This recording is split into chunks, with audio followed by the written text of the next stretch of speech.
जी, क्या नाम है आपका? कृष्णा शर्मा जी। कृष्णा जी, आप कहाँ से आए हो? हम सोलन हिमाचल से आए हैं जी। कृष्णा जी, संत रामपाल जी महाराज जी से नाम दीक्षा लेने से पहले आप क्या भक्ति साधना करते थे?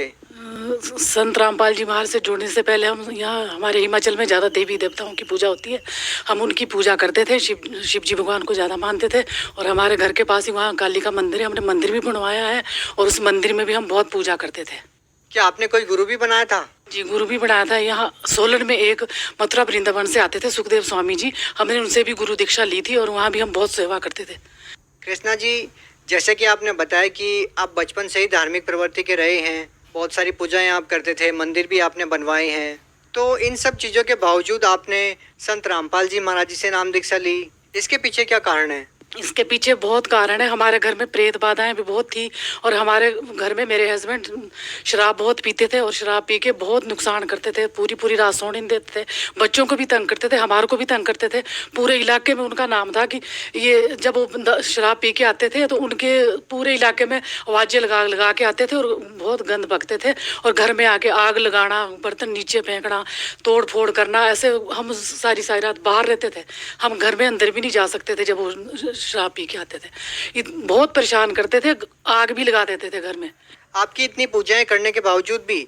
हाँ जी, मैं बहुत घूमती थी उनके लिए, जादू टोना करने के लिए, पता नहीं कहाँ कहाँ, जहाँ कोई बताता था वहीं जाती थी। वहाँ से उनके लिए कहीं से सरसों लाड़ी, कहीं से जंतर बना के लाना, कहीं से धागा बना के, और फिर शराब छुड़ाने के लिए मैं दवाइयाँ भी 15 साल तक उनको खिलाई, चुपके से खिलाती थी, कभी चाय में डाल के, कभी ऐसे जो उनको पता नहीं लगे ताकि शराब छोड़ दे। लेकिन उनकी शराब को कोई फ़र्क नहीं पड़ा। कई कई दिन तक पूरी पे सर्विस करते थे। मेरे हस्बैंड तबला इंस्ट्रक्टर थे, डिग्री कॉलेज में करते थे सर्विस, तो वहाँ भी सर्विस जब वहाँ से आते थे तो घर में पे नहीं पहुँचती थी। हमारे को बहुत परेशान करते थे, पता नहीं कैसे कैसे हम गुजारा करते थे। कृष्णा जी, आप इतने परेशान थे, आप पहले से धार्मिक प्रवृत्ति के भी थे, आप सभी प्रकार की पूजाएं भी करते थे, मंदिर भी आपने बनवाया था, तो फिर आपको संत रामपाल जी महाराज जी के बारे में कैसे पता चला? ये तो जी हम ऐसे ही टीवी पे मैं बहुत सत्संग सुनती थी, हर एक संतों के सुनती थी।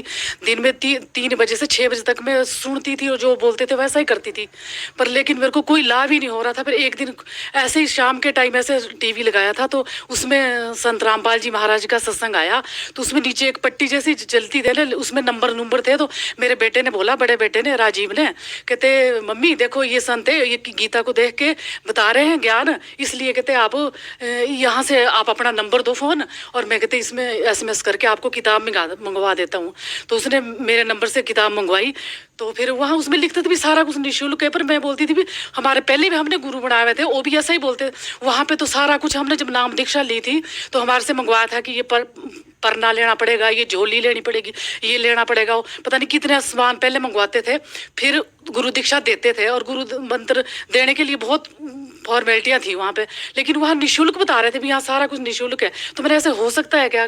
तो कहते मम्मी तो किताब मंगवाता हूँ। किताब पढ़ी हमने, 3 महीने तक मैंने किताब पढ़ी। तो फिर कौन सी किताब? ज्ञान गंगा पुस्तक पढ़ी और फिर मैं सराहने भी रखती थी उसको कि ये किताब मैं जब मेरा मन करता पढ़ती थी, पर मेरे को विश्वास तो होता नहीं था कि दुर्गा का भी कोई पति होगा या इससे ऊपर भी कुछ होगा। हम तो दुर्गा को ज़्यादा मानते थे या काली को मानते थे, तो लेकिन फिर विश्वास नहीं होता था। लेकिन फिर मेरे को संत रामपाल जी महाराज जी के दर्शन हुए, तो ऐसे दर्शन का तो बाद में पता लगा मुझे, जब मैंने नाम लिया कि यही थे उस जिन्होंने मेरे को दर्शन दिए। और मैं कहीं बंद कमरे में थी, इतनी घुटन हो रही थी मेरे को, और फिर वो मेरे को हंसे देख के, तो मेरे जब हंसे हो तो मेरे को ऐसे हुआ, मैंने मुंह ढक दिया, अपना ढक लिया। मैंने कहा कि ये तो मेरे को हंस रहा है, मैं कहाँ जाऊँ, इस अंधेरे में से कहाँ जाऊँगी मैं? तो फिर वो हंसे और एकदम वहाँ से वो शक्ल गायब होगी और फिर मेरे को इतना प्रकाश दिखा, इतना प्रकाश, और फिर मेरे को बहुत आनंद आया उस प्रकाश को देख के। तो ये तो बाद में मेरे को पता लगा कि ऐसे। तो फिर मैंने कहा मेरे को वहाँ जाना है, तो मैं जाऊँ कैसे? अब किताब तो पढ़ ली मैंने, लेकिन किताब तो पढ़ रही हूँ, 2-3 महीने हो गए, मेरे को ऐसे बेचैनी जैसी होगी। उसको पढ़ती भी थी, फिर मैं विश्वास भी करूँ फिर ना करूँ। फिर मैंने छोटा लड़का है, रवि सर है, तो मैंने उसको बोला, मैंने कहा बेटा अभी यह हरियाणा दूर तो है नहीं, तो मैंने कहा तू वहाँ जाके आ एक बारी, और मेरा मन कर रहा है वहाँ जाने के लिए बहुत। तो वो भी पुस्तक पढ़ता था कि, तो फिर मेरी वजह से वो चला गया कि चल मम्मी बोल रही है तो मैं चला जाता हूँ। तो फिर वो एक दिन पंचकूला में रुका, दूसरे दिन टूटी बस से वो पहुँच गया बरवाड़ा। तो फिर हम पंडित है, जैसे ब्राह्मण है, तो हमारे को ऐसे हुआ कि ब्राह्मण होने से जनेऊ वगैरह डालते हैं जैसे, तो वहाँ गया, उसका जनेऊ वगैरह तोड़ दिया। तो फिर उसको थोड़ा दुख भी लगा, जब वहाँ उसने नाम दीक्षा ली, लेकिन उसने घर में कुछ नहीं बताया। दूसरे दिन वो घर में आया, मेरे को बड़ी ऐसे थी, मैंने कहा अब ये आया है नाम लेके, मैंने कहा मेरे को बता दे क्या नाम दिया, वहाँ पर क्या बोला। कहते मम्मी नहीं हो, आप खुद जाओ। 17 सेकंड से बस लेके फिर मैं बरवाड़ा आश्रम में पहुँच गई। फिर वहाँ जाके फिर मैं नामदान लिया और मैं 2-3 दिन वहाँ ठहरी, फिर सारा कुछ वहाँ देख के फिर मैं ऐसे मैंने नाम दीक्षा ली। जैसे कि आपने अभी अपने पति के बारे में बताया कि वो काफ़ी सालों से नशा कर रहे थे और आपने नशा मुक्ति केंद्र में भी उनको भेजा। आपने उनका नशा छुड़वाने के लिए काफ़ी सारे ट्रीटमेंट भी किए कि कैसे भी करके इनका नशा छूट जाए, लेकिन इन सब चीज़ों के बावजूद भी उनका नशा नहीं छूट पाया। तो ये जो समस्याएं हैं ये हिंदुस्तान में लगभग हर दूसरे घर की कहानी है। तो वो लोग आपसे ज़रूर जानना चाहेंगे कि संत रामपाल जी महाराज से नाम दीक्षा लेने के बाद आपके पति का नशा छूट गया? मेरे नाम लेने के बाद नशा तो नहीं छूटा उनका इतना जल्दी, लेकिन जब हम तीनों ने नाम ले लिया धीरे धीरे, फिर 5-5 दिन के फर्क में हम तीनों चले गए, दोनों बेटे और मैं। तो हम 5 तारीख को एक ने नाम लिया, 10 को एक ने, 15 को मार्च को मैंने ले लिया। तो वहां से नाम लेने के बाद हम भक्ति करने लगे, लेकिन हमारा विरोध बहुत किया उन्होंने कि ये तो अब ऐसे हैं पंडित होके, अब कबीर जी के बन गए हैं चेले, ऐसा करते हैं वैसा करते हैं, मंदिर में नहीं जाते हैं, जोत नहीं जलाते हैं। तो मैंने कहा फिर अब हम तो परमात्मा की शरण में चले गए, अब हम तो नहीं करेंगे। कहते मैंने कहा हम तो ये पूजा नहीं करेंगे। कहते ये तो पागल हो गए हैं सारे। मैंने पागल हो गए तो कोई बात नहीं। लेकिन 1 साल के बाद, 1 साल 3 महीने के बाद उन्होंने भी अपने आप सारा बीड़ी सारा नशा छोड़ के उन्होंने कहा कहते मेरे को भी ले चलो, कहते आप अब अपने गुरु जी के पास। मैंने कहा भी तो हम जबरदस्ती तो ले नहीं जाएंगे अगर आप कि। देखिए जी, यहाँ पे एक और प्रश्न उठता है कि आपके पति ने आपका विरोध किया संत रामपाल जी महाराज की साधना को लेकर कि संत रामपाल जी महाराज देव देवताओं की भक्ति छुड़वाते हैं। बहुत सारे लोगों के मन में ये शंका है, आप इस बारे में क्या कहना चाहेंगे?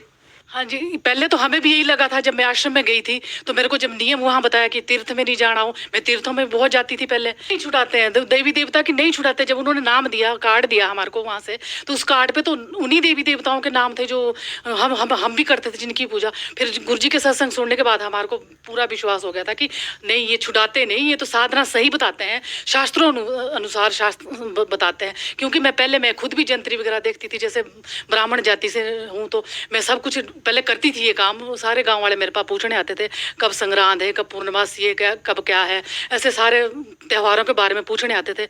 लेकिन अब तो हमारे को पता लग गया था। 1 साल तक मुश्किल तो आती है जब नया काम कोई करो, लेकिन उसके बाद तो हमारे को पूरा विश्वास हो गया कि नहीं। और क्या क्या लाभ मिले आपको? और बस ये सबसे ज्यादा तो प्रेत बाधा थी ना, जो घर में हर रोज कलेश था। नंगे आना, कपड़े उनको कहाँ से दूंगी दूसरे दिन, आज तो फाड़ देंगे, मेरे भी फाड़ेंगे, बच्चों के भी फाड़ देंगे। बर्तन खेतों में चले जाएंगे, फिर कौन लाएगा उसको, लाना तो मेरे को ही पड़ेगा ना।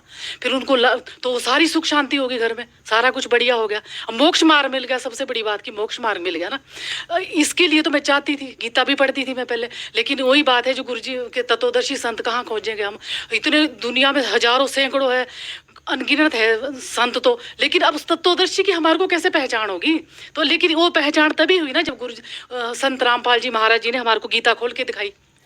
आप भगत समाज को क्या संदेश देना चाहते हैं? उनके लिए यही संदेश है कि आज नहीं तो कल आपको संत रामपाल जी महाराज की शरण में आना ही पड़ेगा। क्योंकि दुनिया पे अब भगवान के लिए कोई, भगवान को मानता कौन है? पैसे के पीछे दौड़ी हुई सारी दुनिया, पैसा पैसा पैसा पैसा। मंदिर में पुजारी लोग क्या पैसा ही तो मांगते हैं, पैसा नहीं देंगे वहां तो किसी को भी नहीं पूछते हैं। मंदिर में कहाँ पूछते हैं, वो तो पैसा, और जो वहां पर मिठाई वगैरह चढ़ाएंगे उसको थोड़ा सा बांट देंगे, बाकी पैसा भी पैसा पैसा पैसा बटोर रहे हैं। तो पैसा ही सब कुछ नहीं है। ये संदेशा देना चाहूंगी मैं कि मोक्ष मार्ग अगर चाहिए तो संत रामपाल जी महाराज के अलावा पूरे विश्व में नहीं है, और उनकी शरण में आज नहीं तो कल हर एक इंसान को आना पड़ेगा।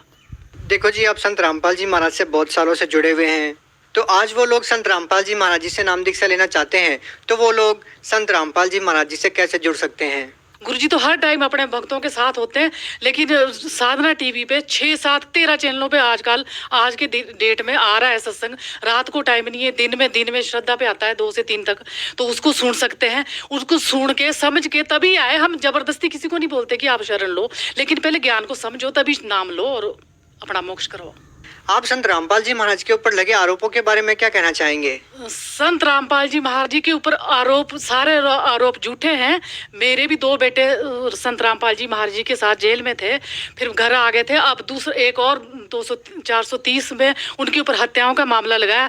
ये हमारे इलाके के लोगों को तो सबको पता है कि बच्चे कैसे हैं, धार्मिक है। भक्त लोग क्या ढूंढ कर सकते हैं, वो तो चींटी को भी नहीं मारते हैं। संत रामपाल जी महाराज जी के अनुयायी जो है तो चींटी को भी नहीं मारते हैं, और फिर वो क्या किसी इंसान को मारेंगे? वो तो हर जगह हर एक जगह आप सबकी मदद ही करते हैं, लेकिन झूठे आरोप लगाए गए हैं। आप संत रामपाल जी महाराज के बारे में, उनकी भक्ति के बारे में और क्या कहना चाहेंगे? संत रामपाल जी महाराज जी गीता और वेदों के अनुसार भक्ति देते हैं। वो कोई किसी देवी देवता को छुड़ाते नहीं है। और मैं तो यही हाथ जोड़ के विनती करती हूँ, जो भी इस बात को, मेरी बात को सुन रहा होगा और सुनेगा, तो संत रामपाल जी महाराज जी से नाम